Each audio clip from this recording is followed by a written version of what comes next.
안녕하십니까. 한국약선요리협회 회장 양승입니다. 봄 기온이 확연해졌습니다. 봄이 되면 바람이 많이 불죠. 오늘은 풍을 막아준다는 방풍에 대해서 말씀을 드리겠습니다. 우리가 풍이라고 하면은 대부분 중풍을 떠올리기 쉽지만은 우리가 흔하게 걸리는 이 감기도 풍에 해당이 됩니다. 그래서 감기를 풍한감기, 풍혈감기로 이렇게 구별을 하기도 하죠. 또 풍습성 관절염도 풍이 들어가죠. 이런 풍을 막아준다는 방풍입니다. 이 방풍은 또 성질이 따뜻하기 때문에 감기 중에서는 풍한감기에 좋은데 몸살이 겸해졌을 때 더욱 효과가 좋습니다. 그러면은 이 방풍에 대해서 알아보도록 하겠습니다. 우리가 주로 나물로 먹는 방풍을 식방풍이라고 하는데 미나리과에 속하는 다년생 초본식물입니다. 우리나라 해안가에서 자생을 하는데 갯기름나물, 미역방풍, 목단방풍, 삼방풍, 목방풍이라고 이렇게 부르기도 합니다. 일반적으로 한방에서 쓰는 방풍은 이 원방풍이라고 하는데 중국이나 내몽고, 시베리아 지역이 원산지고 뿌리를 약재로 이렇게 사용을 합니다. 이 풍을 예방한다고 해서 방풍이라고 이렇게 이름이 지어졌는데 이 발한해표 즉 겉에 있는 한살을 몰아내고 또 통증을 좀 가라앉히면서 습을 제거하는 작용이 있습니다. 이 우리나라에서 나오는 식방풍이나 갯방풍이 원방풍과 효능이 비슷하기 때문에 원방풍 대용으로 사용을 하고 있습니다. 이 식방풍은 잎과 줄기가 연하고 맛이 좋아서 우리가 식용으로 이렇게 많이 쓰고 있는데 갯방풍은 해변의 모래밭에서 소금기를 먹고 자라서 독특한 향기와 맛을 지닌 고급 채소로 이렇게 우리가 많이 활용을 하고 있습니다. 또 현대에 와서는 이 방풍이 자양강장 효능이 있는 것으로 이렇게 밝혀졌고 또 비염이나 천식 같은 호흡기 질환에 효과가 있다고 합니다. 그리고 또 황사나 이 첨미세먼지를 씻어내고 중금속 해독 작용에 좋은 것으로 이렇게 알려져 있어서 이 바람이 많은 이 봄철에 아주 좋은 그런 식재료입니다.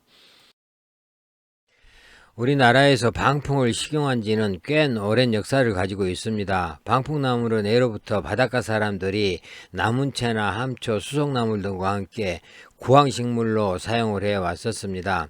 이 갯방풍은 효능이 좋아서 수명을 연장한다고 해서 중국과 일본에서는 장명초라고 이렇게 부르기도 합니다.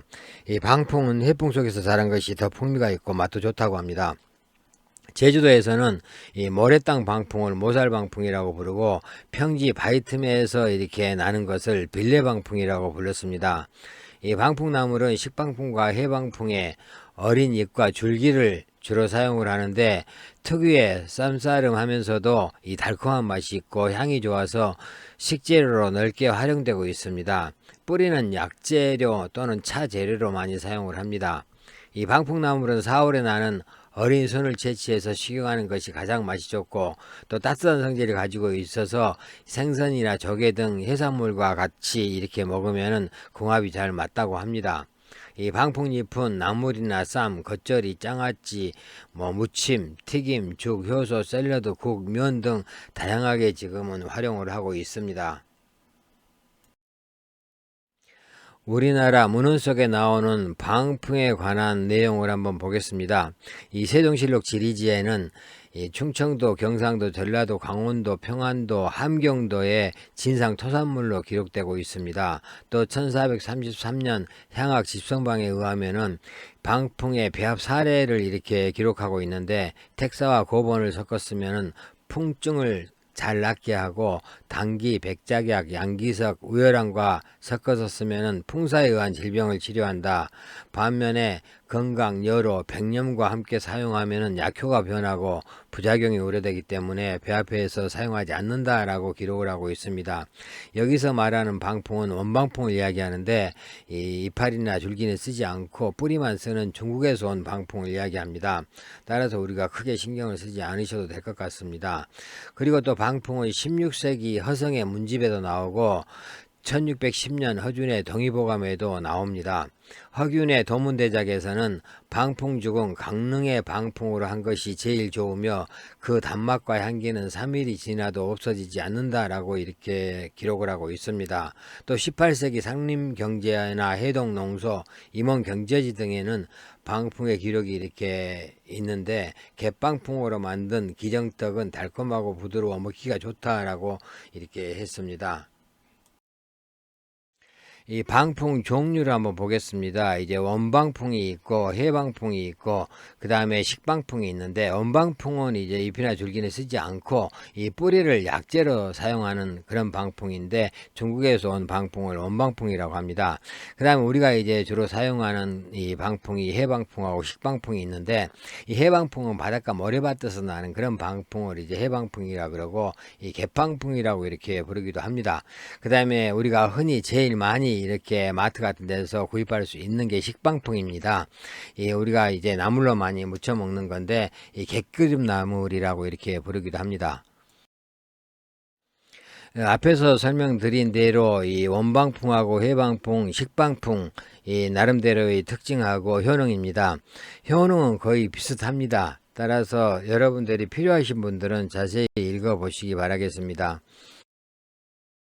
문헌에 나와 있는 방풍의 효능 보겠습니다. 이 동의보감에는 성질은 따뜻하고 맛은 달고 매우며 독이 없다. 36가지 풍증을 치료하며 오장을 보호하고 맥풍을 제거하여 어지럼증, 두통, 통풍, 눈물이 나는 증상, 몸살 증상을 치료한다. 식은땀을 멈추게 하고 정신을 안정시키며 풍을 치료하는 데 두루 쓰인다 라고 했습니다. 이 신농본초경에서는 풍으로 머리가 어지럽거나 악풍, 풍사를 치료하며 눈이 보이지 않고 풍이 몸 주위를 돌며 관절 통증, 가슴이 답답한 증상에 좋다라고 합니다. 명의별록에서도 이 옆구리가 아프거나 통증이 머리나 앞면으로 돌아다니며 사지가 구부러지는 증상에 효과가 있다라고 했습니다. 동양의학에서 말하는 방풍 효능에 대해서 간단하게 살펴보겠습니다. 이 거풍, 해표, 성습, 지통, 지경이라고 했는데, 거풍, 해표는 이 풍을 제거하고 해표, 즉 겉에 있는 병사를 치료한다라는 그런 의미입니다. 그 다음에 성습, 지통은 이 습을 이기고 습을 제거한다는 소리죠. 그 다음에 통증을 좀 가라앉게 하고, 또 경련, 즉 사지 떨림이나 이런 경련을 멈추게 한다라는 그런 의미입니다. 이 방풍의 성질은 약간 따뜻하고 맛은 달고 매우며 방광경, 간경, 비장경으로 들어간다라고 했습니다. 따라서 풍한 감기로 인해서 온몸에 관절이 쉬고 몸살 감기죠. 몸살 감기에 효과가 있고, 또 머리가 어지럽고 이 두통 증상에 효과가 있고, 악풍이나 풍사로 눈이 잘 보이지 않는 증상에도 효과가 있다라고 했습니다. 또 풍사가 몸에 왔다 갔다 하면서 뼈마디가 아프고 속이 답답하고 옆구리가 아프면서 풍사가 머리와 얼굴로 왔다 갔다 하는 그런 증상에 좋다라고 합니다. 이 팔다리가 오그라드는 증상이나 명치 밑에 통증이 있고 유즙이 잘 나오지 않는 그런 증상에도 도움이 되고, 내인 즉 안에서 오는 원인에 의해서 사지 경련이나 안면 근육 경련, 소양증, 가려움증이죠. 가려움증 등의 효과가 있다라고 합니다.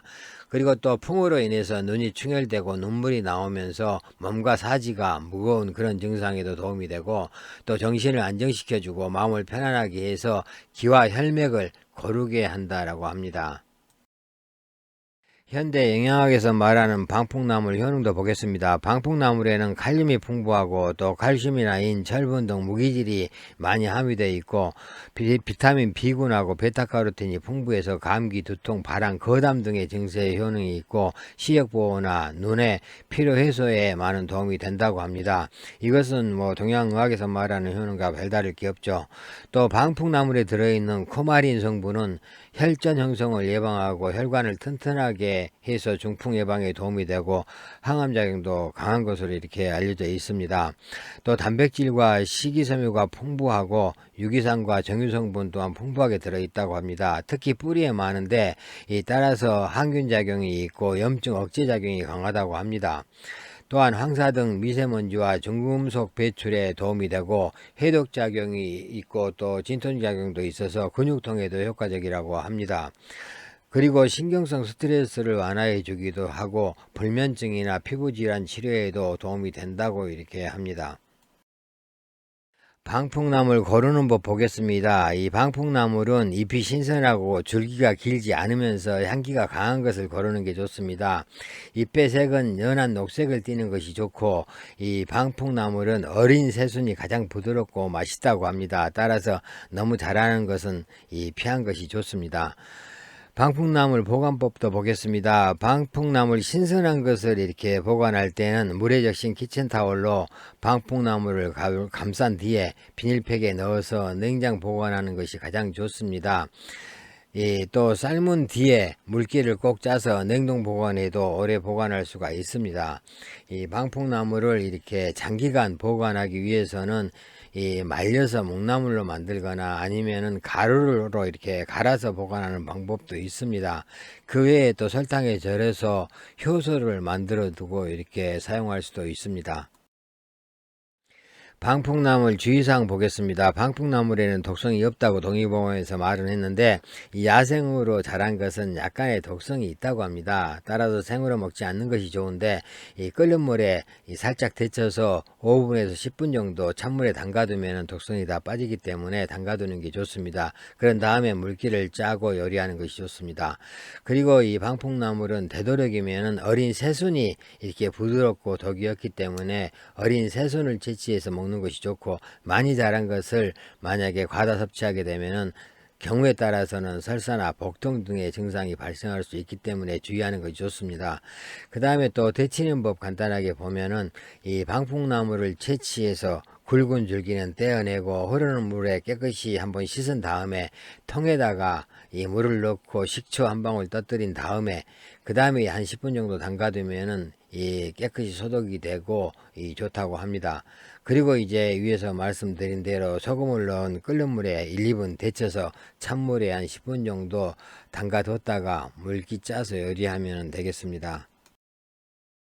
방풍으로 만든 약선 몇 가지 보겠습니다. 먼저 방풍죽인데, 이 방풍에다가 쌀 넣고 팥뿌리 정도 넣고 이렇게 죽을 써 먹는 건데, 이 풍한 감기로 인해서 몸에 열이 나고 땀이 나면서 몸살 기운이 있을 때 효과가 좋다고 천금 원령에 나와 있습니다. 그리고 방풍 율무조림이 있는데, 이 율무에다가 방풍 넣고 이렇게 절여서 먹는 방법인데, 풍습성 관절염에 효과가 있다고 천연보건식품과 요법에 나와 있습니다.